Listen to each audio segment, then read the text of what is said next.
would say it's a pretty good time to be a Sonic fan. Sonic Frontiers was a big hit and a modest critic success. 2 blockbuster movies have been released and that a lot of people seem to love, and a decent cartoon has been released on Netflix. Right now, Sonic as a franchise is as hot as it's ever been since the 90s. Hopes are higher than they have been in years, but there's a reason why that is.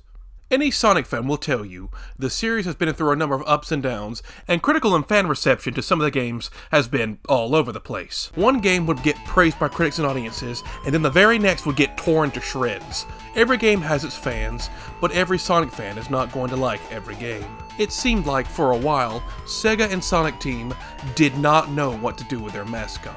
This was a direct result of their biggest gamble blowing up in their face, with the release of Sonic the Hedgehog 2006.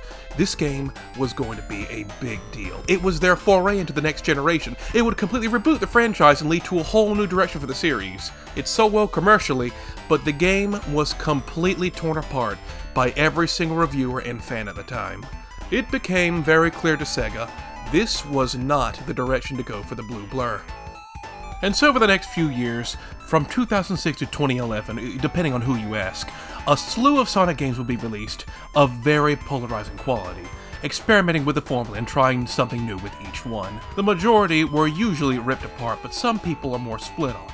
It is nice to see that most have warmed up to Sonic Unleashed and finally realized it was a good game with some big problems. But that's now. I'm talking back then when it was also pretty harshly criticized. This era of Sonic has been dubbed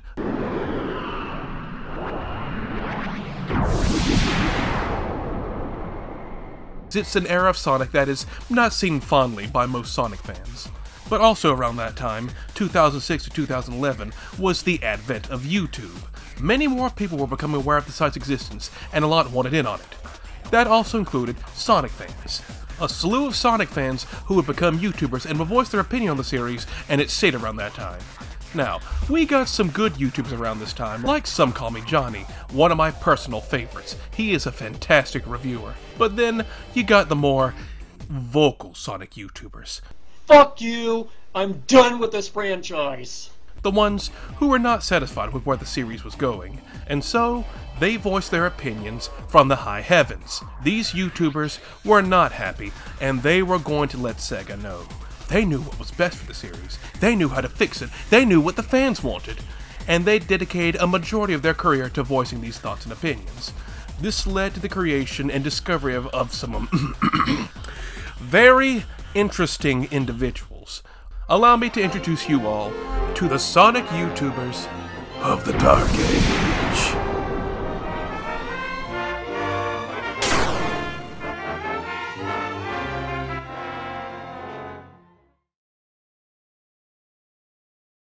Modern Moran! Modern Moran! Playing shitty games since the year 2000! Now, I want to make something very clear here before we start. It should be known that around the late 2000s and early 2010s, Sonic fans were the butt of many jokes, because they were very strange and very easy to make fun of. So my goal here is to not look like a bully. Someone having harmless fun isn't enough to get on this video. Like, look at this kid. Yes. I wanted him so bad. I like the Werehog. His spikes move and everything. I'm gonna review this little guy one day soon. Yeah, this was seen as cringe back in the day. A 17-year-old kid enjoying a Werehog toy. Well, to me, it's not cringy. It's cute. Let the kid enjoy his Werehog toy. There's nothing cringy about this. This is adorable. This dude is 33 now. As we go throughout the video, the degeneracy levels will escalate with each individual YouTuber. The things the YouTubers did will get worse and worse, so go ahead and prepare yourself. That being said, let's start with one that's just entertaining. Let me introduce you all to Mario Plumber.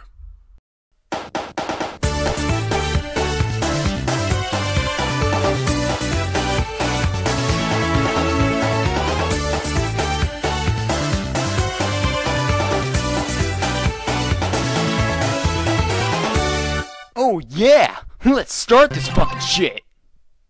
Now, I contemplated showing this guy because his mere presence in this video is pretty much a guarantee this video is going to get demonetized. Oh no, my couple of dollars, it's leaving me! Mario Plumber is a very, very interesting individual. Creating his channel in 2010, Mario Plumber quickly gained attention due to his weird opinions and his style of video. They're a style of video, alright. Okay, well, I gotta go. Mario Plumber is a game reviewer, and I put that in very big quotations. They're not really much game reviews, and more so schizophrenic meltdowns.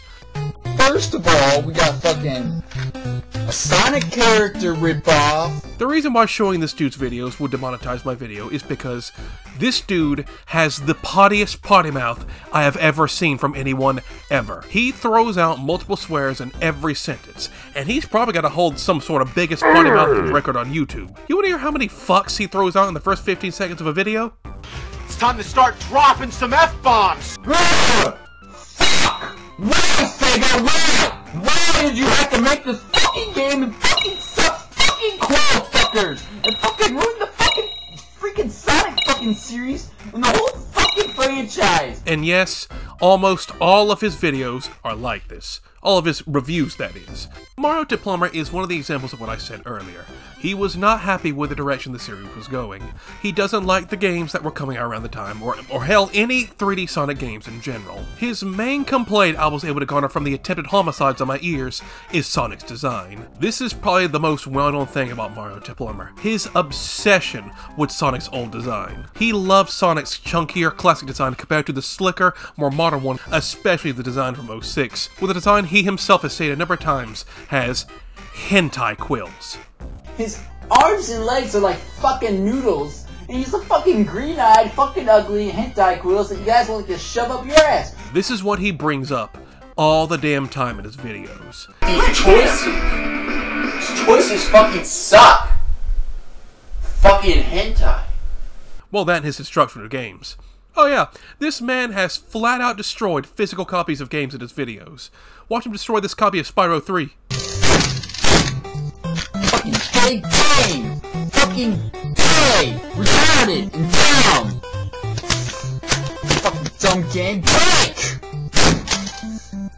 Fucking gay, you morons! Look at this, it's dead, it's dead!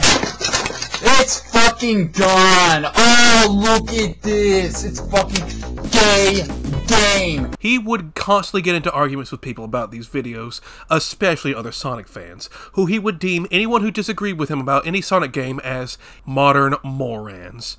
Yes, he even spelled it like that too.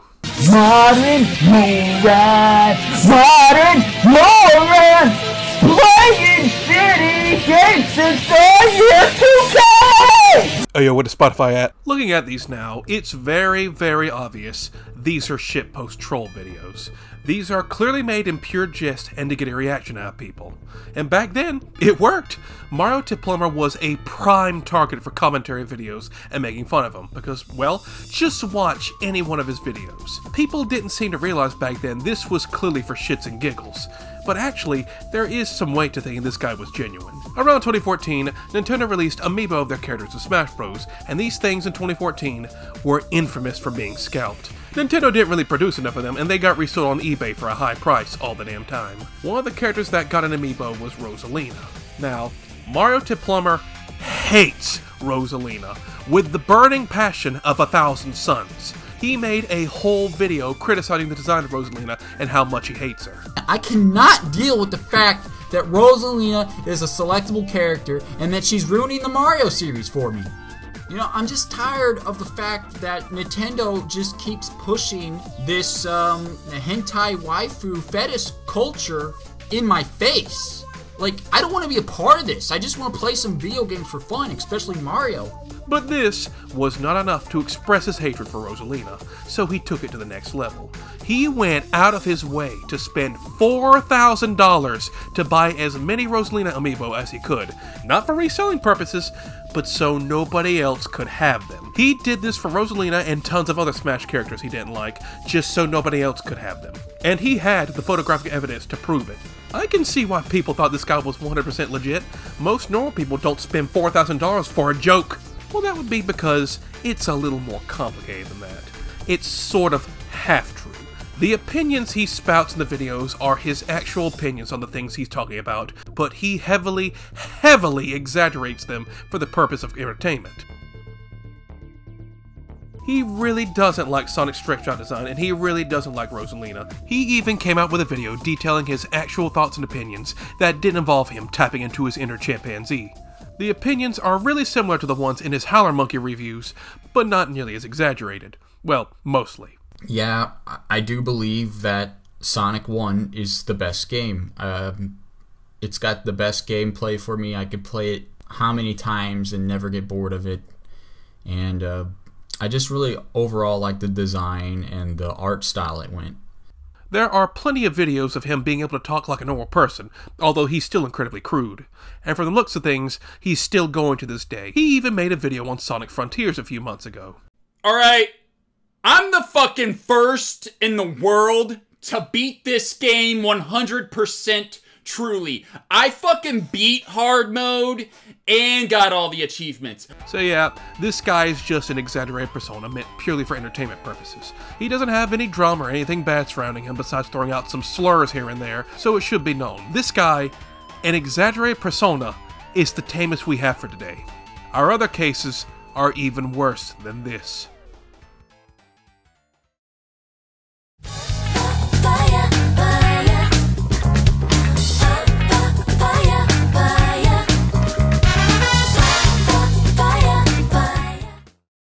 Okay, so we're gonna stand on that line of degeneracy for a minute before we officially cross over. Our next subject is on a very divisive one, and it's relatively obscure these days.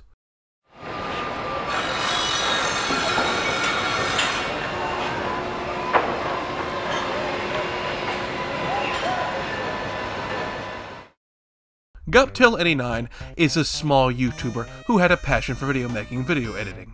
Assuming he was in his late teens when making these videos, he's got some skill.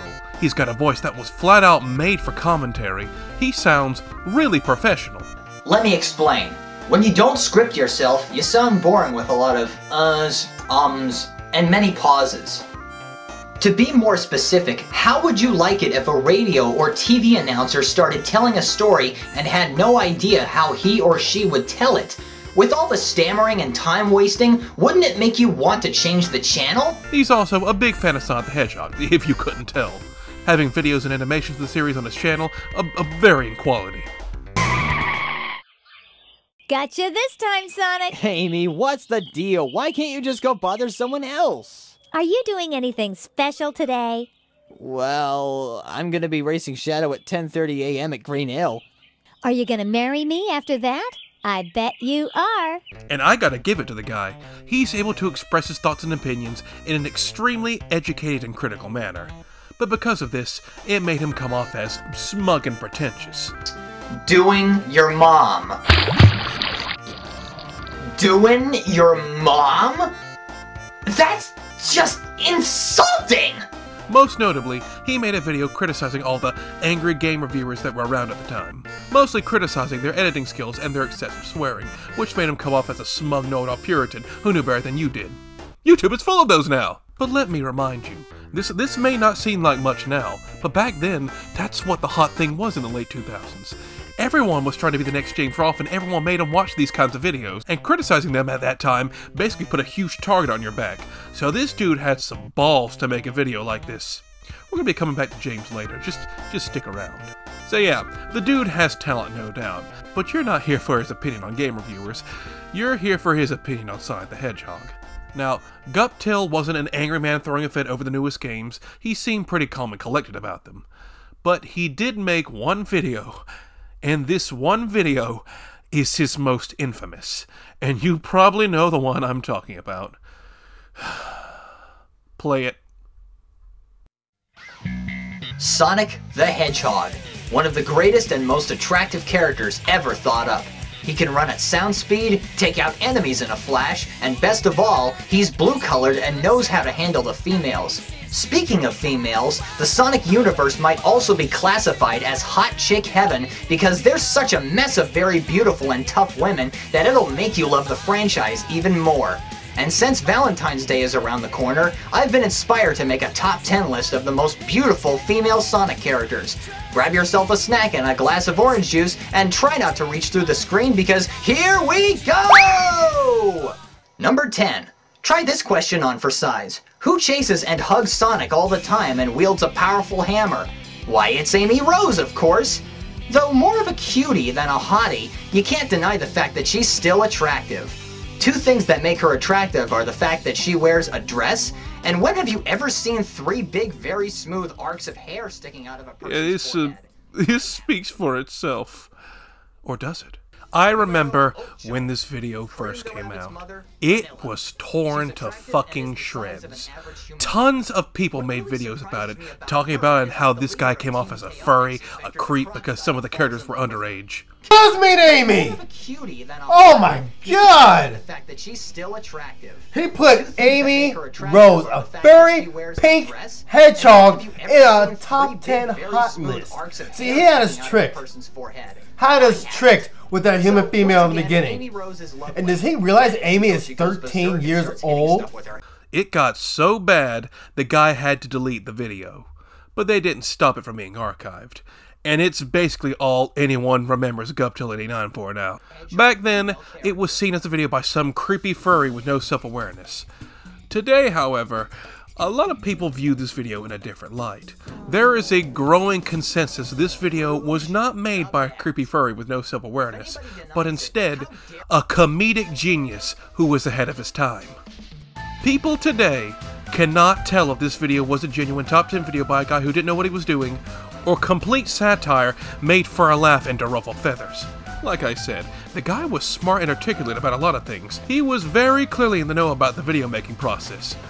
But people weren't really ironic back then. You were either a cringy Sonic fan or you weren't. The idea that this guy could have been a pioneer and ironically being a creepy Sonic fan is an interesting thought. And he has never confirmed if the video was genuine or not, so it will continue to be a mystery. But it should be noted, apparently, Guptail was supposedly taking down videos of people making fun of the video. He tried to delete comments, he tried to say, I did this for fun. And now what he's done is that he's deleted the video from his channel.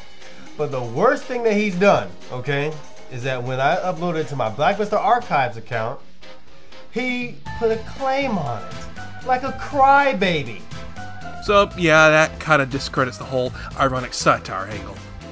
With Mario Plumber, it was pretty obvious that it was a shitpost looking at it today. But with Guptail, it's extremely difficult to tell. So that's why this is on the thin line between parody and actual degeneracy. And yeah, like I said, this is basically all Guptail's known for now. It is still memed and joked about to this day. Here are my top 10 hottest Mario characters. Just be careful not to reach into the screen and try to kiss some of these beautiful ladies. Number 10, the pink bombshell, Toadette. Guptail left YouTube for a while, but eventually came back, and still occasionally posts videos on his channel, ranging from random Flash games to video essays and top 5 videos, and they're pretty decent. Like I said, the guy has a voice that was made for commentating. Nintendo's Mario entered the third dimension in Super Mario 64, as did Duke Nukem in Duke Nukem 3D. Lara Croft debuted in the original Tomb Raider. id Software developed Quake, the first-person shooter with real-time 3D rendering, and survival horror would be changed for a long time thanks to Resident Evil. Go give him a sub for me. Okay, it's time we left hot chick heaven. Now, we're entering Degeneracy Town for real. There is no more irony and there is no more parody. Everything from this point forward is genuine. Be very afraid, my friends. Be very afraid.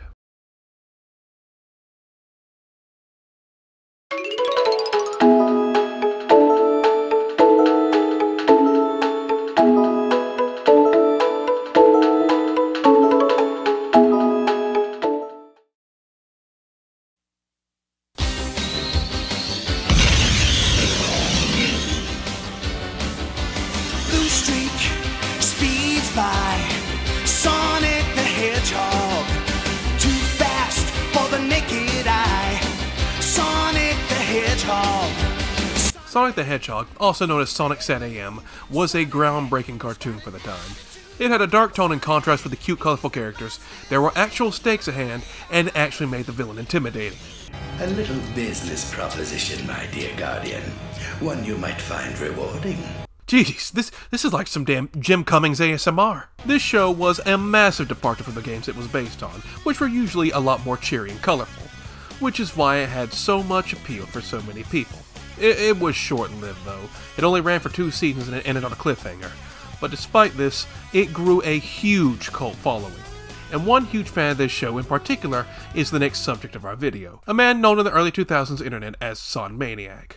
SonManiac, real name Richard Kuda, caused quite a bit of stir on some Sonic fan sites. He has stated that Sonic SatAM changed his life and had a huge impact on him. He would do anything to keep the show and the Sonic fan bases conscious. He was constantly getting banned from a slew of websites for selling bootleg and pirated copies of Sonic SatAM, to the extent he eventually got a cease and desist from Deke Entertainment, the creators of the show. This man was obsessed with Sonic SatAM, and he was going to take that obsession to the next level. In pure desperation for the series to come back in some form, Richard Kuda would go on to write an entire Sonic SatAM movie, with a full script, storyboards, and everything, and he actually went and pitched it around to several studios and Sega themselves, and eventually he got an email from Sega saying they were maybe considering it. To Richard, this meant he was going to have it greenlit and have it made, telling every single person online as he could, before getting another cease and desist, saying he must retract the statements because nothing had been confirmed at all. And then, later on, all of his hopes and dreams were shattered after Sega announced they were looking elsewhere for a potential Sonic movie. As a result of Richard's smug and unlikable personality, he was relentlessly mocked and ridiculed online for this. He put so much effort and it was all for naught. But that's not all Richard was made fun of for. He also had a YouTube channel. A YouTube channel under the name A Knothole Resident, where he would rant and rave about all the communities who had it out for him. But one video in particular gave him notoriety across the internet. His infamous Sonic 4 reaction video. Hey everybody, this is a Knothole Resident. As you can see here, I am very pumped up about Sonic the Hedgehog 4. I've been getting tons of comments about it. The trailer was just released, and I'm going to go ahead and watch it live here on YouTube. So here we go everybody. This is the Sonic 4 trailer and my initial reaction, live, caught on video. So here we go. You ready for this, buddy? We waited over, what, 16, 17 years for this? It's your long-awaited comeback, yay! Here we go! Sonic the Hedgehog 4!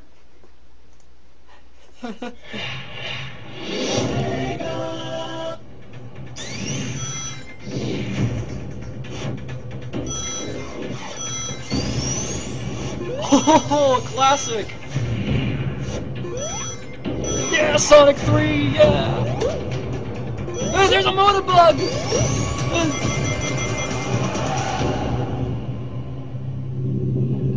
Watch this, Lise. You can actually pinpoint the second when his heart rips in half. Okay. Mixed reactions here. Sorry, buddy. This is not exactly what I anticipated. Here, why don't you sit over here? Let the adults speak. I mean, I'm not sure if you caved in to the little kiddies again, because all I'm seeing here is a rehashed Sonic Rush game ported to the consoles.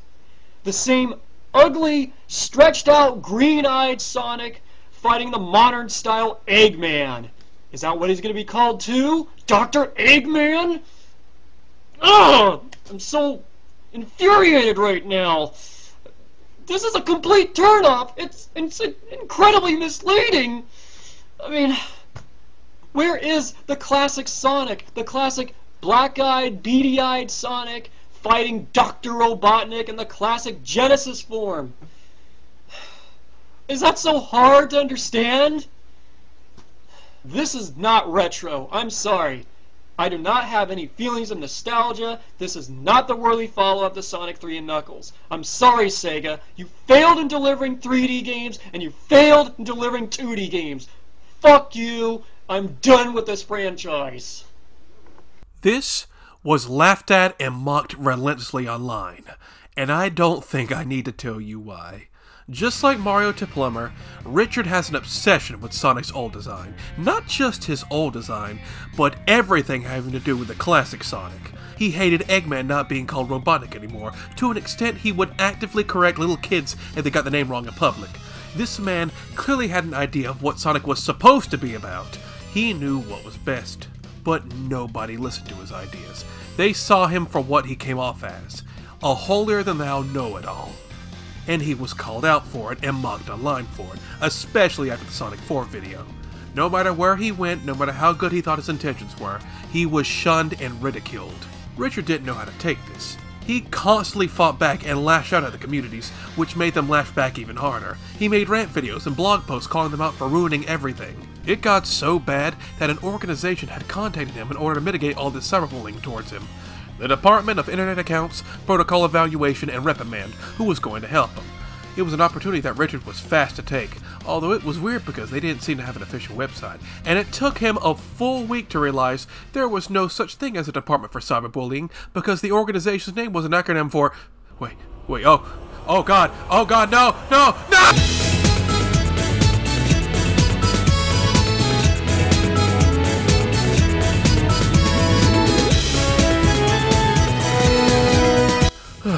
Yes, this is the other thing Richard is well known for. His adult baby diaper personality.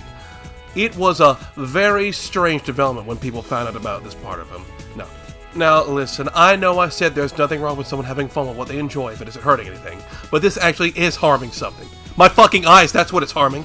But you know, it's strange, but I have definitely seen stranger, alright? And he has tried to explain what the appeal of it is in a very professional manner.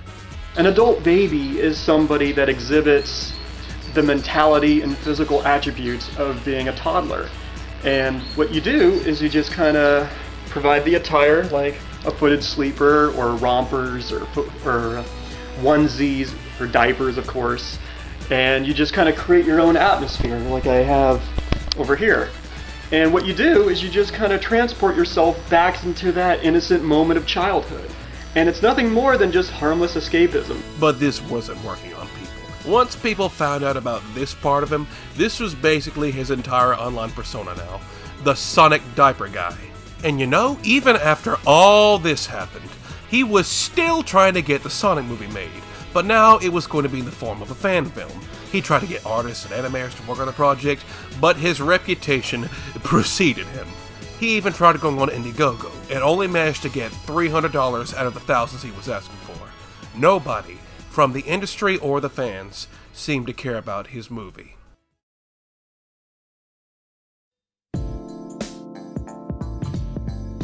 Richard Kuda is the tale of a man who tried so desperately to be taken seriously, but he could not stop making a fool of himself and could not stop arguing with and feeding the trolls. The more he fought back, the more they fought back.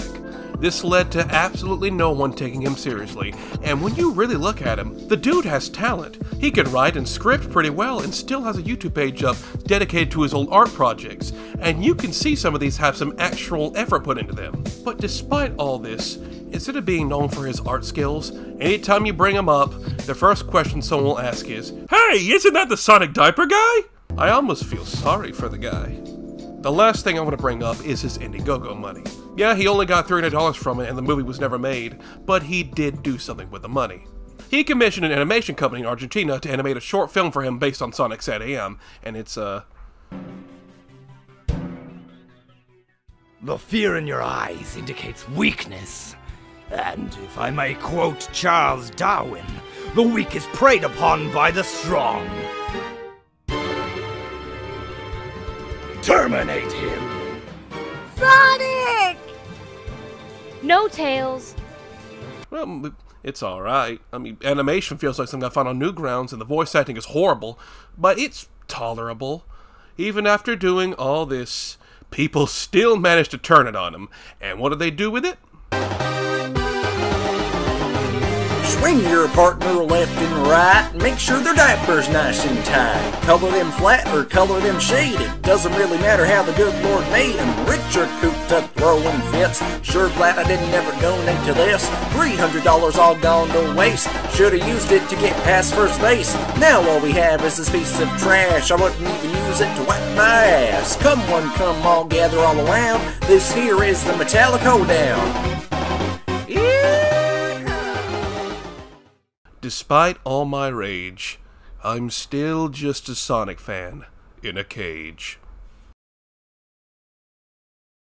No more gods, no more graves. Are you friend or fiend? No more life, no more death. Somewhere in between.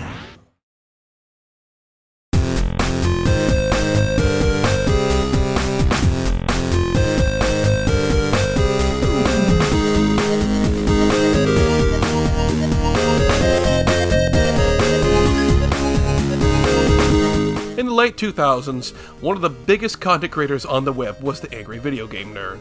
James Rolfe had created a phenomenon and really brought something to the table never before seen on the internet. He had a huge influence on internet culture, bigger than most people realize. But I'm not going to go into too much detail. I plan to save this talk for a future video.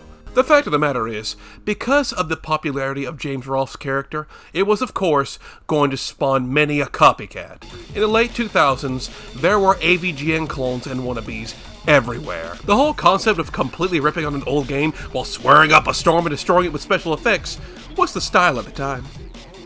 Get the fuck off my property!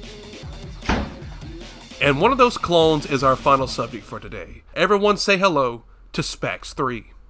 Games that make you want to kill yourself! Spax 3 was a YouTuber who was, like I said, one of the many clones of AVGN. He would trash old games with vulgar language and special effects, you know, etc, etc. I don't want to repeat myself. He's a pretty basic AVGN clone, to a T. There's nothing that made him stand out, except for his love for Sonic the Hedgehog. The video that put Spax on the map was his video on Sonic 06, where he tore the game apart. Today, Sonic 06 is a pile of mush that used to be a horse since everyone and their mother has reviewed that game and torn it apart. But back then, Spax was one of the first to rip the game apart. This is what kickstarted his career. And then as his career would go on, he would do the usual. Review bad games, swear a lot, and destroy them in weird ways. Help me! Ah! Chaos Beam!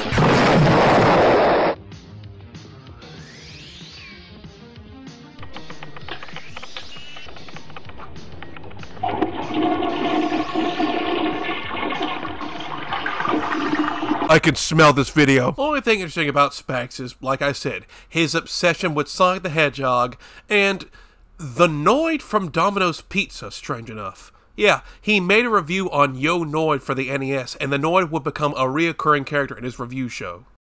Okay, what about my life bar? How many hits can I take? Just one. Just one? Well, yeah, it's a one-hit death game. But don't you think that's a little unfair? I'm eating pizzas! Okay, just calm down. What sick bastard thought of this? I can name a few. The first one's probably Domino's Pizza so they can use this game as a marketing ploy. I'll murder them! So Spax is basically all the most annoying elements of AVGN cranked up, but tons of other game reviewers were doing this too, perhaps even worse than Spax was, so it's whatever. But you're here for Sonic content and not an AVGN wannabe. And Spax is a huge Sonic fan. A bit too big of a Sonic fan. One of the most infamous things about Spax is his hatred for Sonic's voice actor at the time, Jason Griffith. You notice how that's been a running theme in this video? Each one of these Sonic fans are extremely protective over just very minor details of the character itself, from the eyes to the quills down to the voice. Now, this is just me, but I personally think Jason Griffith was Sonic's best voice. He had that smug asshole voice Sonic is supposed to have. Yeah, well, I stopped to enjoy the scenery. This planet is pretty cool. It's nice here. Yeah, you'd like this world too if you weren't such a party pooper. Like, yeah, that fits perfectly. If I was Eggman and I had to hear that constantly, I'd be pissed. Spax's opinion is the complete opposite to mine. he hated Jason Griffith. Why does Jason Griffith always talk like this, in this flatline voice that kind of makes him sound like a younger Big the Cat? And always, I don't know why his speech pattern is always like this. It sounds so fake and so bad.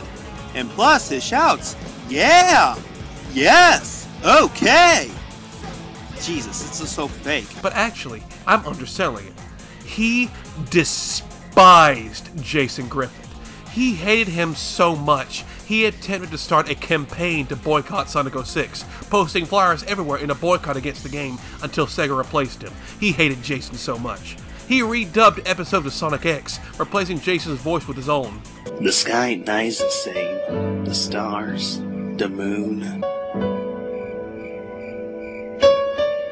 Is this the power of the Chaos Emeralds? Is this another world? Or is it time travel? Look out, Jason! Spax is coming for your job! He even sent emails to Jason Griffith, wishing death upon him. He hated Jason that much. All because he didn't think his voice fit Sonic the Hedgehog. But apparently, he did mellow out over his hatred for Jason after he got replaced with Roger Craig Smith. Because you don't know what you have until it's gone. And I will say, I do like Jason's voice over Roger's. Roger's voice is alright, but like, it's too nasally for me. Baldy nose hair. Baldy nose hair? That's the best thing I've heard all day. I gotta remember that one. Just blow your fucking nose. Because of Spax's hatred for Jason Griffith and his major overreactions to it all, this got him into some hot water online, and he was an easy target for parody. I was playing Legend of Zelda for the Wii today, and I found out something very, very shocking. Okay, you know what? Here, I'll just show you guys. I hope you guys know who Spax3 is. The guy who did game reviews and isn't on YouTube anymore. Okay, one second. Well, I figured out that he is in this game.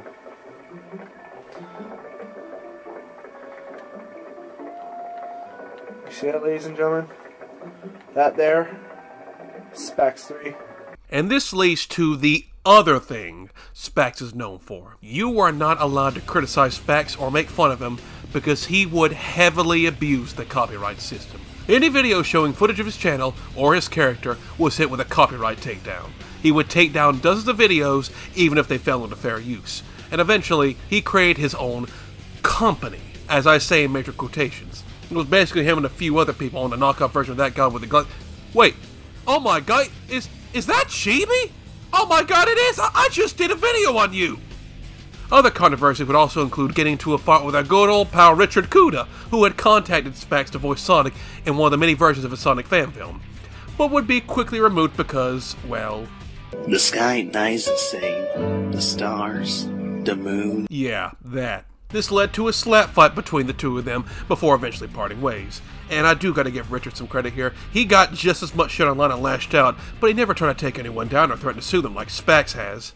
The copyright drama and everything else was eventually too much, and so Spax deleted his channel and everything on it. And now here we are today. As far as I know, Spax is now just on DeviantArt, making art pieces to this day. I won't show his account for privacy reasons, but this was the fall of an old guard on YouTube. A man who tried the impossible. To delete any and all criticism of himself off the web, and made an ass of himself in the process. Spax could not accept the fact that people will always make fun of you no matter what you do. Doesn't matter if you have good intentions or good talents, if that wasn't evident enough with Richard Kuda. He thought he knew what was best for the series, but others didn't agree, and he silenced anyone who objected to his opinions. Silencing criticism is a fool's errand, Spax. If only you learned that sooner. Oh, by the way, he allegedly groomed some 14-year-old girl. Bye! I'm sorry, I believe in good grooming. The late 2000s led to the discovery of many a weird individual, especially in the Sonic fandom. It was a dark time for the fandom, but it also led to a lot of laughs and entertainment for the outsiders looking in. Now that Sonic seems to be on the rise in quality again, we can now just enjoy the games for what they are, instead of relying on weird and wacky people that connect with Sonic instead. But hey, we can always look back on these as a nice little piece for that era of internet history. Now, let's all hope the next Sonic game doesn't suck ass! Everybody